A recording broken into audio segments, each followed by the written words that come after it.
السلام علیکم رحمۃ اللہ وبرکاتہ۔ الحمدللہ رب العالمین، الصلاۃ والسلام علی رسولہ الکریم، اما بعد، اعوذ باللہ من الشیطان الرجیم، بسم اللہ الرحمن الرحیم۔ رب اشرح لی صدری ویسر لی امری واحلل عقدۃ من لسانی یفقہوا قولی۔ صدق اللہ العظیم۔ انشاءاللہ تعالی آج ہم سورہ بنی اسرائیل کی آیت 30 تا 38 کی تلاوت کریں گے۔ ان سبھی آیتوں میں اللہ رب العزت نے وہ اللہ کے ناپسندیدہ اعمال تفصیل کے ساتھ یہاں بیان کر دیے ہیں جو گناہ کبیرہ کے زمرے میں آتے ہیں، فہرست میں آتے ہیں، تاکہ ہر مسلمان اسے اچھی طرح سے پڑھ کر سمجھ کر ان کبیرہ گناہوں سے بچتے ہوئے زندگی گزارے۔ ارشاد ربانی ہے آیت نمبر 30، ان ربک یبسط الرزق لمن یشاء ویقدر۔ ان ربک، بے شک آپ کا رب، یبسط الرزق لمن یشاء، جس کے لیے چاہے رزق کشادہ کر دیتا ہے، وسیع کرتا ہے، رزق میں فراخی کر دیتا ہے، یعنی جس کے لیے چاہتا ہے رزق کے دروازے کھول دیتا ہے۔ رزق سے مراد کیا ہے؟ رزق سے مراد ہے مال و دولت کی فراوانی، خوشحالی، معاشی حالت کو مستحکم کر دینا۔ یوں سمجھیے کہ آپ امیری، دولت مندی، وہ اپنی مرضی سے کسی کو امیری گھرانے میں پیدا کر دیتا ہے یا پھر غریبی سے اٹھا کر اسے مالا مال کر دیتا ہے۔ یہ سبھی باتیں رزق کی کشادگی میں آتے ہیں۔ وَيَقْدِرْ، اور جس کے لیے چاہے اس کا رزق تنگ کر دیتا ہے، مفلسی و غربت سے دوچار کر دیتا ہے۔ یہ اللہ تعالیٰ کی حکمت عملی ہے جس کی وجہ سے یہ دنیا کا نظام چل رہا ہے۔ امیری اور غریبی کا فرق دنیا میں اسی لیے رکھا گیا ہے کہ ایک دوسرے کے یہ کام آ سکے، امیر غریب کے کام کاج میں ہاتھ بٹا سکے اور پھر امیر سے غریب فائدہ اٹھا سکے۔ اگر یہ فرق نکال دیا جائے تو پھر دنیا کا نظام چلنا مشکل ہو جائے گا۔ اس کا ذکر سورہ زخرف آیت نمبر 32 میں اللہ یوں فرماتے ہیں، نحن خصمنا بینہم معیشتہم فی الحیاۃ الدنیا۔ نحن خصمنا، ہم نے تقسیم کر دیا ہے، بینہم، ان کے درمیان میں، امیری اور غریب دونوں کے درمیان میں، معیشتہم فی الحیاۃ الدنیا، معیشت دنیا کی زندگی میں، یعنی دنیا میں غریب اور امیر کے درمیان میں معیشت کو اللہ تعالیٰ نے تقسیم کر دیا ہے۔ وَرَفَعْنَا بَعْضَهُمْ فَوْقَ بَعْضٍ دَرَجَاتٍ، اور پھر ان کے درمیان میں فرق کر دیے ہیں، درجے بلند کر دیے ہیں، امیری کا درجہ الگ ہے، غریبی کا الگ ہے۔ لِيَتَّخِذَ بَعْضُهُمْ بَعْضًا سُخْرِيًّا، تاکہ یہ لوگ ایک دوسرے کے کام میں آ سکے، کام کاج میں ہاتھ بٹا سکے۔ یہ اللہ تعالیٰ کی بھی یہی مرضی ہے۔ یہ اور ایک حکمت عملی یہ بھی ہے کہ اللہ تعالیٰ نے جس کو مال و دولت دیا ہے، امیر بنایا ہے، اس کا کل قیامت کے دن حساب لے گا اس دولت کا۔ اللہ تعالیٰ قرآن میں فرماتے ہیں، وَفِي أَمْوَالِهِمْ حَقٌّ لِلسَّائِلِ وَالْمَحْرُومِ، ان کے مال میں حق ہے، یعنی حصہ ہے مانگنے والے کا اور پیسے سے محروم لوگوں کا، یعنی غریبوں کا حصہ ہے، مسکینوں کا ہے، محتاجوں کا ہے، یتیموں کا ہے، پڑوسیوں کا ہے، ضرورت مندوں کا ہے۔ اللہ تعالیٰ اگر کسی کو پیسہ دیا ہے تو وہ یوں ہی نہیں دیا، بلکہ غریبوں کا حصہ بطور امانت ان کے پاس رکھا ہے، اور اگر وہ اپنے پیسے میں بخیلی کرتا ہے، کنجوسی کرتا ہے، خرچ نہیں کر رہا، خائن بن کر بیٹھا ہے، تو پھر کل وہ اللہ تعالیٰ کے عذاب سے نہیں بچ سکے گا، چونکہ جب تک یہ حصہ ان میں تقسیم نہیں کیا جائے گا وہ مجرم رہے گا۔ اسی طرح ایک غریب کا بھی امتحان لے رہا ہے اللہ تعالیٰ غربت کی وجہ سے، اور مفلسی کے ذریعے سے اس کا امتحان لے رہا ہے کہ دیکھے کہ وہ صبر شکر کے ذریعے سے اللہ تعالیٰ کے مطیع اور فرمانبردار بندوں میں شامل ہوتا ہے یا نہیں۔ انہ کان بعبادہ خبیرا بصیرا، انہ کان، بے شک وہ ہے، بعبادہ، اپنے بندوں، خبیرا بصیرا، خبر رکھنے والا اور دیکھنے والا۔ اللہ تعالیٰ جب انسانوں کو پیدا کیا ہے، کسی کو امیر بنایا ہے، کسی کو غریب بنایا ہے، تو وہ اسے یوں ہی نہیں چھوڑ دیا ہے، بلکہ اللہ تعالیٰ ان کے اوپر نظر رکھے ہوئے ہے اور ان سے باخبر بھی ہے۔ جیسا کہ دوسرے سورتوں میں اللہ تعالیٰ ارشاد فرماتے ہیں، وَمَا كُنَّا عَنِ الْخَلْقِ غَافِلِينَ، ہم اپنی مخلوق پیدا کرنے کے بعد ایک لمحے کے لیے بھی ان سے ہم غافل نہیں ہیں۔ واللہ خبیر بما تعملون، ایک اور جگہ فرمائے کہ اللہ تعالیٰ اپنے بندوں کے اعمال سے پوری طرح باخبر ہے، کس کے دل میں کیا ہے، کیا سوچ رہا ہے، اس کی فکر کیا ہے، ان تمام باتوں سے اللہ تعالیٰ بخوبی واقف ہے۔ انہ علیم بذات الصدور، بلکہ جو دلوں میں وسوسے آتے ہیں ان سے بھی اللہ تعالیٰ اچھی طرح واقف ہے۔ اس آیت سے یہ بات ثابت ہو گئی کہ اللہ تعالیٰ کے ہی ہاتھ میں بندوں کے رزق کی تقسیم ہے، وہ جس کے لیے چاہتا ہے بڑھا دیتا ہے اور جس کے لیے چاہے تنگ بھی کرتا ہے۔ اگر کوئی انسان شکر کرتا ہے تو اللہ تعالیٰ بڑھا بھی دیتا ہے، اور ناشکری پر جیسا کہ قرآن میں آیا ہے کھینچ بھی لیتا ہے۔ یہ اللہ تعالیٰ کی سنت ہے۔ اب آج کل جو لوگ باباؤں کے پاس، عاملوں کے پاس جا کر دکان و مکان کے خیر و برکت کے جو جو چیزیں لا رہے ہیں، ٹغرے لا رہے ہیں، تعویذیں لا رہے ہیں، گنڈے لا رہے ہیں، اور پھر ان کے پاس جا کر یہ سمجھتے ہیں کہ کاروبار نہیں چل رہے ہیں تو ان کے ذریعے سے کاروبار چل نکلیں گے اور خیر و برکت ہو جائیں گی، تو پھر یہ ایک عظیم گناہ ہے، اس سے بچنا چاہیے۔ چونکہ آیت میں یہ بتا دیا گیا کہ اللہ تعالیٰ ہی جس کے لیے چاہتا ہے بڑھاتا ہے، جس کے لیے چاہے گھٹاتا ہے۔ کوئی بابا، کوئی عامل، کوئی تعویذ، کوئی گنڈے میں اتنی طاقت قوت نہیں ہے کہ وہ کسی کا رزق بڑھا دے۔ آیت نمبر 31، وَلَا تَقْتُلُوا أَوْلَادَكُمْ خَشْيَةَ إِمْلَاقٍ نَحْنُ نَرْزُقُهُمْ وَإِيَّاكُمْ۔ یہ آیت بھی اوپر کی آیت ہی کا حصہ ہے، اس میں بھی رزق کے متعلق بتایا جا رہا ہے کہ تم اپنی اولاد کو مفلسی کے ڈر سے قتل مت کرو۔ نَحْنُ نَرْزُقُهُمْ، ہم ان کو بھی رزق دیں گے۔ کن کو؟ جن کو تم کو یہ ڈاؤٹ ہے کہ یہ پیدا ہونے والے بچے غربت میں، فقیری میں، مفلسی میں زندگی گزاریں گے، تو تم ان کے رزاق نہیں ہے، رازق نہیں ہے، خالق نہیں ہے، ہم ہے خالق، تم اس کی فکر چھوڑ دو۔ نحن نرزقہم، ہم ان کو بھی رزق دیں گے، وإیاکم، اور تم کو بھی دیں گے۔ جب ہم کسی کو پیدا کرتے ہیں تو صرف پیٹ دے کر پیدا نہیں کرتے، بلکہ دو ہاتھ دیتے ہیں، دو پیر دیتے ہیں، دل و دماغ دیتے ہیں، اس کی تقدیر لکھتے ہیں، اس کی امیری اور غریبی لکھتے ہیں، تب کہیں جا کر ہم پیدا کرتے ہیں۔ اس کے رزاق ہم ہیں، اس کے خالق ہم ہیں۔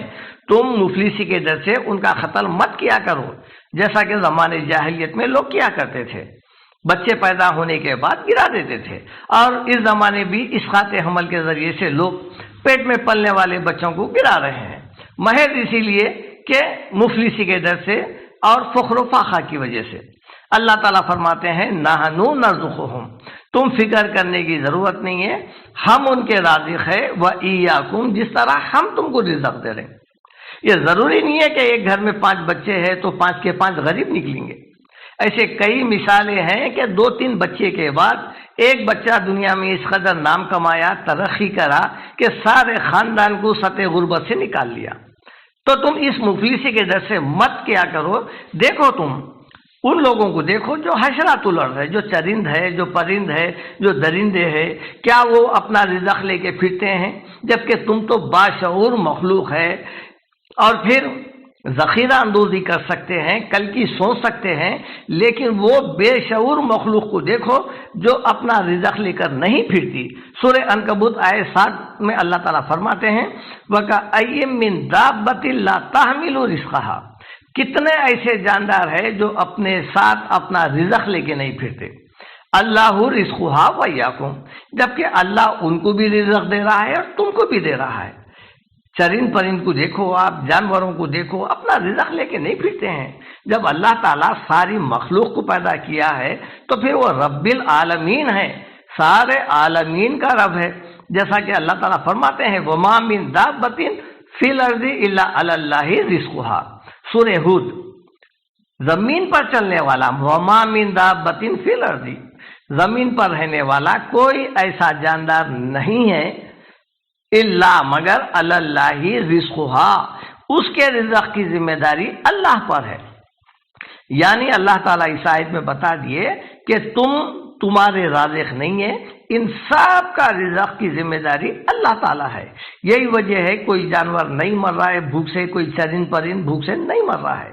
اگر ایسا ہوتا رزق کی ذمہ داری ان پر ڈالی جاتی تو سب بھوکے مر جاتے تھے۔ ان قتلہم کان خطا کبیرا، بے شک ان کا قتل بڑا سخت گناہ ہے۔ جو لوگ بچوں کا قتل عام کر رہے ہیں مفلسی کے ڈر سے اور تنگی کے ڈر سے، غربت کے ڈر سے، یا پھر حمل گروا رہے ہیں، یہ بہت بڑا سخت گناہ ہے جو مرنے کے بعد کل قیامت میں ان کے متعلق پوچھا جائے گا۔ آیت نمبر 33، وَلَا تَقْرَبُوا الزِّنَا إِنَّهُ كَانَ فَاحِشَةً وَسَاءَ سَبِيلًا، اور زنا کے قریب بھی نہ جاؤ۔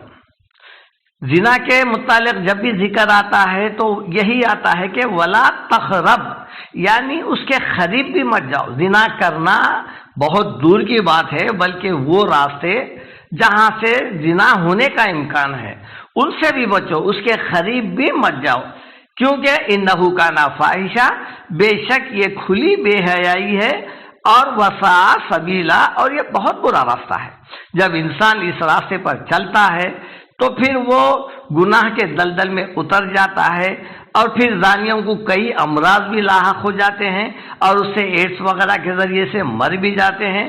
اور یہ برا راستہ اس لیے ہے کہ اس پر چلنے والا کبھی قتل بھی ہو جاتا ہے۔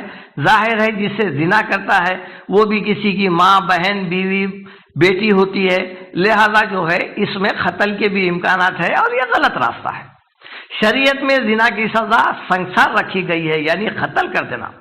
کتنا بڑا عظیم اور سنگین گناہ ہے، دیکھیے آپ، اس لیے بتایا جا رہا ہے کہ اس کے قریب مت پھٹکو، یہ زنا کا راستہ ہے، اس سے بچتے ہوئے زندگی گزارو۔ پہلی ملاقات ہوتا کیا ہے؟ پہلے ملاقات ہوتی ہے، پھر ہنسی مذاق ہوتی ہے، تعلقات ہوتے ہیں، اور پھر جو ہے اس کی نزدیکی کا ذریعہ زنا میں تبدیل ہو جاتا ہے۔ یہی وجہ ہے حدیث میں آیا ہے جہاں پر مرد عورت اکٹھا بیٹھتے ہیں تو وہاں پر شیطان ضرور رہتا ہے اور انہیں برائی میں مبتلا کر دیتا ہے، یعنی زنا میں مبتلا کر دیتا ہے۔ کان کا زنا ہے جس سے برے باتوں کا سننا ہے، زبان کا زنا ہے، فحش بکنا ہے، آنکھ کا زنا ہے جو گندے مناظر دیکھنا ہے، اور پھر یہ تو آج کے دور میں آنکھ کا زنا تو اتنا آسان ہو گیا ہے کہ یوٹیوب وغیرہ پر اتنے گندے پکچرز، ویڈیوز اپلوڈ ہو چکے ہیں کہ بچے، نوجوان وغیرہ سب اس میں مبتلا ہو کر اور برے راستے پر چل نکل رہے ہیں۔ ہر برائی، ہر فحاشی شیطان اس قدر آسان کر دیا ہے کہ جو ہے نا اس زمانے میں انٹرنیٹ کے ذریعے سے بہت کام آسان ہو گیا ہے، جبکہ اللہ تعالیٰ ہر برائی چاہے وہ چھپی ہوئی ہو یا ظاہر ہو سبھی سے بچنے کا حکم دیا ہے، چاہے وہ فحاشی کی ہو یا پھر زنا کے متعلق کوئی بات ہو۔ اللہ تعالیٰ سورہ اعراف آیت نمبر 33، اتفاق دیکھیے آپ، جو یہ آیت ہے زنا سے روکا جا رہا ہے سورہ بنی اسرائیل وہ بھی 33 ہے، اور یہ جو آیت ہے سورہ اعراف وہ بھی 33 ہے۔ اس میں بھی بتایا گیا کہ قل انما حرم ربی الفواحش ما ظہر منها وما بطن، اے نبی صلی اللہ علیہ وسلم آپ فرمائیے کہ میرا رب جن چیزوں کو حرام کیا ہے اس میں یہ ہے کہ فحوش کام ہے، گندے کام ہے، ننگے کام، ما ظہر منہا وما بطن، چاہے وہ ظاہر میں ہو یا چھپے ہوئے ہو، ظاہری طور پہ کرو یا چھپ کے کرو، ان سبھی کاموں کو اللہ تعالیٰ نے منع کر دیا ہے۔ آیت نمبر 34، وَلَا تَقْتُلُوا النَّفْسَ الَّتِي حَرَّمَ اللَّهُ إِلَّا بِالْحَقِّ، اور جس جاندار کا مارنا اللہ تعالیٰ نے حرام کیا ہے اسے قتل مت کیا کرو، الا بالحق، مگر جائز طریقے سے۔ اسلام میں قتل کا بدلہ قتل ہے، قاتل کی سزا قتل ہے، لیکن شرعی حدود میں اسلامی مملکت اگر کہیں پر قائم ہے تو قاضی شہر اسے قتل کا حکم دے گا، اور قاتل کے لیے ہمیشہ کے لیے جہنم ہے۔ سورہ نساء میں اللہ تعالیٰ فرماتے ہیں وَمَن يَقْتُلْ مُؤْمِنًا مُتَعَمِّدًا فَجَزَاؤُهُ جَهَنَّمَ خَالِدًا فِيهَا وَغَضِبَ اللَّهُ عَلَيْهِ وَلَعَنَهُ وَأَعَدَّ لَهُ عَذَابًا عَظِيمًا، جو کوئی بھی وَمَن يَقْتُلْ مُؤْمِنًا، جو کوئی بھی کسی مومن انسان کو، مسلمان کو متعمدًا جان بوجھ کر بلا وجہ چھوٹے موٹے باتوں پر قتل کرے گا، فَجَزَاؤُهُ جہنم، تو اس کا بدلہ پورا پورا جہنم ہے، خالدن فیہا، وہ اس جہنم میں ہمیشہ رہے گا۔ دیکھیے آپ کتنا بڑا گناہ ہے کہ ہمیشہ کے لیے جہنم رسید ہو رہا ہے قاتل۔ وغضب اللہ علیہ، اور اللہ تعالیٰ کل قیامت کے دن اس پر سخت غضبناک ہوگا، وَلَعْنَهُ، اور اس کے اوپر لعنت بھیجے گا، وَأَعَدَّ لَهُ عَذَابًا عَظِيمًا، اور اس کے لیے اللہ تعالیٰ نے سخت ترین عذاب تیار کر رکھا ہے۔ یہ ہے قاتل کی سزا جو اللہ تعالیٰ قرآن میں بیان کیے ہیں۔ قاتل کی دنیا بھی گئی اور آخرت بھی گئی۔ آج کیا ہو رہا ہے مسلمانوں کے درمیان؟ جس قدر مسلمانوں میں قتل عام ہے وہ محتاج بیان نہیں ہے۔ چھوٹے چھوٹے باتوں پر، معمولی باتوں پر، معمولی مسائل میں قتل کر دیا جا رہا ہے۔ ماں باپ کو بھی چاہیے کہ اپنی اولاد کو قتل کے متعلق سمجھائے۔ ماں باپ نہیں سمجھانے کی وجہ سے بچے بے راہ روی کا شکار ہو رہے ہیں اور پھر چھوٹے موٹے باتوں پر قتل کرتے رہے ہیں۔ کسی انسان کو قتل کرنا کیا ہے؟ پڑھا لکھا کر جو ہے بڑا کرتے ہیں، اور یہ چھوٹے موٹے باتوں میں جو ہے 20 سال کا بچہ، 25 سال کا بچہ، 30 سال کا انسان آسانی سے قتل کر دیا جا رہا ہے۔ اس کی زندگی کیسے گزریں گی، اس کی اولاد کیسا گزریں گی، بیوی بچے کیا کھائیں گے، ماں باپ کے اوپر کیا گزرے گی، کون سوچ رہا ہے؟ آج کل معمولی باتوں میں قتل ہو رہا ہے۔ اگر ہمارے سیاسی قائدین، رہنما، دانشور یا پھر حکومت اس بارے میں سختی سے نوٹ لے تو پھر یہ قتل رک سکتا ہے۔ آج جو ہے غیر قوم کی آبادی کتنی ہے؟ 80%۔ کتنا ان میں قتل کا تناسب ہے؟ اور پھر مسلمان دیکھیے آپ 25% ہے۔ آئے دن اخباروں میں اور پھر یوٹیوب پر نیوز برابر آتی ہے کہ فلانے محلے میں قتل ہو گیا، فلانے محلے میں قتل ہو گیا۔ بے قصور، کمزور، مجبور مسلمانوں کو یہ لوگ ٹکڑی بنا کر مار رہے ہیں۔ اگر کوئی مسلمان کو غیر مسلم مار رہا ہے، موب لنچنگ کے نام پہ جو ہے سو پورے لوگ احتجاج کر رہے ہیں، اور جب مسلمان کے ہاتھوں مسلمان مارا جا رہا ہے کوئی آواز نہیں اٹھا رہا ہے۔ اگر مسلمان رہنما اور پھر ہمارے علماء، سیاسی قائدین اس کے لیے سخت قانون کا حکومت سے مطالبہ کرے تو ہو سکتا ہے کہ یہ رک جائے، ورنہ پھر ہوگا کیا؟ یہ روڈی شیٹر، یہ غنڈے، یہ بدماش، یہ اوباش قسم کے آوارہ بچے دن رات جو ہے معصوم لوگوں کو اور شریف انسانوں کو قتل کرتے رہیں گے، اور یہ سلسلہ نہیں رکے گا۔ اور پھر یہ تمام باتیں فساد فی الارض کے زمرے میں ہے۔ دنیا میں زمین پر فساد برپا کرنا۔ سورہ مائدہ آیت نمبر 33 میں اللہ تعالیٰ فرماتے ہیں ایسے لوگوں کے متعلق جو زمین پر فساد کرتے ہیں، فتنہ برپا کرتے ہیں، قتل غارت گیری کرتے ہیں، لوٹ مار کرتے ہیں، کیا فرمایا اللہ تعالیٰ؟ انما جزاء الذین یحاربون اللہ ورسولہ، ان لوگوں کا بدلہ کیا ہے جو اللہ اس کے رسول کے خلاف میں جنگ کرتے ہیں، زمین میں فساد کرتے ہیں، وَيَسْعُونَ فِي الْأَرْضِ فَسَادًا، زمین میں فساد کرتے ہیں، امن قائم نہیں رکھتے، امن نہیں چاہتے۔ ان کی سزا کیا ہے؟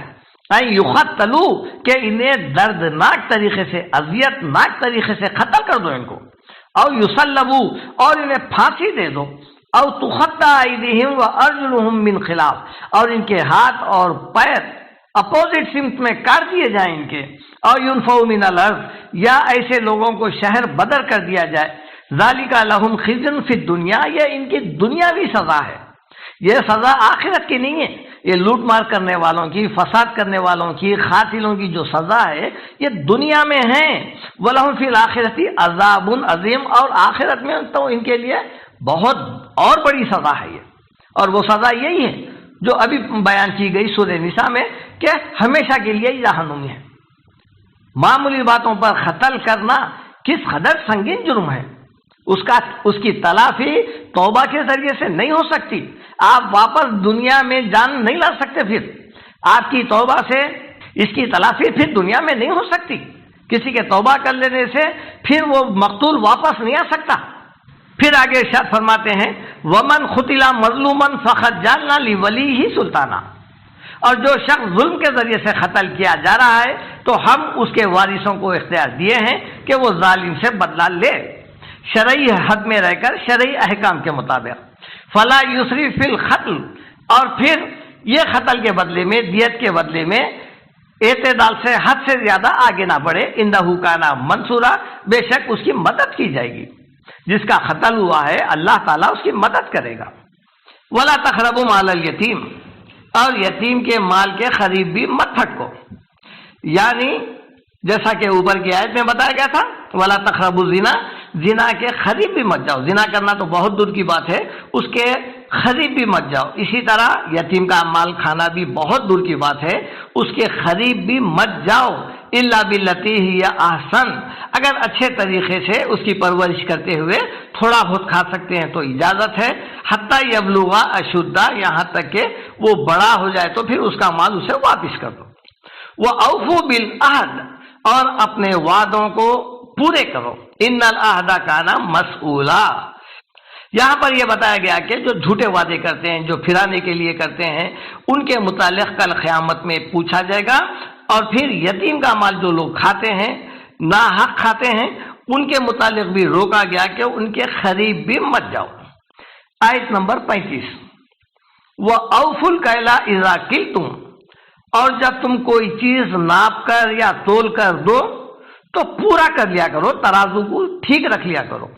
وَزِنُوا بِالْقِسْطَاسِ الْمُسْتَقِيمِ، اور پیمانہ بالکل سیدھا رکھا کرو، ترازو سیدھی رکھے کرو، معاملات میں، لین دین میں، تجارت میں، ہر قسم میں جو ہے ترازو یعنی انصاف کے ساتھ کیا کرو، کسی کا حق مت مارو۔ ذَلِكَ خَيْرٌ وَأَحْسَنُ تَأْوِيلًا، یہ بہت اچھی بات ہے اور اس کا انجام بھی بہت بہتر ہے۔ آیت نمبر 36، وَلَا تَقْفُ مَا لَيْسَ لَكَ بِهِ عِلْمٌ إِنَّ السَّمْعَ وَالْبَصَرَ وَالْفُؤَادَ كُلُّ أُولَئِكَ كَانَ عَنْهُ مَسْئُولًا، یہاں یہ بتایا جا رہا ہے کہ اے انسان، جس چیز کا تجھے علم اللہ تعالیٰ نے نہیں دیا ہے اس کے پیچھے مت پڑ، بے شک کان، آنکھ اور دل و دماغ کل قیامت کے دن ان کے متعلق پوچھا جائے گا۔ یعنی پہلے تو یہ بتایا جا رہا ہے کہ وہ علم جسے اللہ تعالیٰ نے نہیں دیا ہے اس کے پیچھے مت پڑ، اور جو علم اللہ تعالیٰ نے دے چکا ہے قرآن کے ذریعے سے اس پر عمل کر، اس کے مطابق زندگی گزار، اور وہ پیغام دوسروں تک پہنچا۔ بیکار باتوں میں الجھ کر مسائل میں بحث تکرار میں مت پڑ۔ بے شک کان، اور پھر آنکھ، اور پھر دل و دماغ کے متعلق کل قیامت میں پوچھا جائے گا۔ یہ تین ہدایت کے دروازے ہیں، کان جس سے ہدایت سنی جا سکتی ہے، آنکھ جس سے ہدایت کا راستہ تلاش کیا جا سکتا ہے، عبرت حاصل کی جا سکتی ہے، اور دل و دماغ والفؤاد اور دل، ان تینوں کے متعلق اللہ تعالیٰ کل قیامت میں پوچھنے والا ہے۔ یہ اللہ تعالیٰ کی عظیم نعمتیں ہیں، اس کو تم نے کہاں پر استعمال کیا، اچھائی میں استعمال کیا یا برائی میں استعمال کیا۔ آیت نمبر 37، وَلَا تَمْشِ فِي الْأَرْضِ مَرَحًا، اور زمین پر اتراتے ہوئے اکڑ کر مت چل، اِنَّكَ لَن تَخْرِقَ الْأَرْضَ، نہ تو زمین کو پھاڑ سکتا ہے غرور تکبر کے مارے میں، وَلَا تَبْلُغَ الْجِبَالَ طُولًا، اور نہ تو جو ہے پہاڑوں کی بلندی تک پہنچ سکتا ہے۔ یہاں پر انسان کی حیثیت بتائی جا رہی ہے کہ تو ایک معمولی انسان ہے، تو غرور اور تکبر میں مت مبتلا ہو، تیرا وجود جو ہے نہ زمین کو پھاڑ سکتا ہے اور نہ پہاڑوں کی بلندی کو چھو سکتا ہے۔ آیت نمبر 38، کل ذالک کان سیئہ عند ربک مکروہا، یہ تمام لسٹ جو بیان کی گئی ہے آیت 30 سے لے کر 37 تک، ان کے بارے میں بتایا جا رہا ہے کہ کلو ذالک کان سیئہ، ان سبھی برائیوں کی جو لسٹ بیان کر دی گئی ہے، ان سبھی بری عادتوں کی برائی تیرے رب کے پاس عند ربی کا مکروہا، یہ تمام باتیں تیرے رب کو سخت ناپسند ہے۔ اللہ تعالیٰ جب یہ کہہ رہے ہیں کہ یہ تمام باتیں مجھے پسند نہیں، اگر کوئی انسان اس کے مطابق پھر زندگی گزار رہا ہے تو پھر اللہ تعالیٰ اسے ناپسند کرتے ہیں، اور جب اللہ تعالیٰ کو ناپسند ہے تو پھر اس کا انجام کیا ہوگا یہ ہم اچھی طرح سمجھ سکتے ہیں۔ یہ سورہ بنی اسرائیل کی آیتیں 30 تا 38 تھیں، آپ اسے نکالیے، دیکھیے، غور و فکر کریے، اور پھر ان سے بچ کر اللہ تعالیٰ کے ایک مطیع اور فرما بردار بندے بن کر زندگی گزارنے کی کوشش کریے۔ سبحان ربک رب العزت عما یصفون وسلام علی المرسلین والحمد للہ۔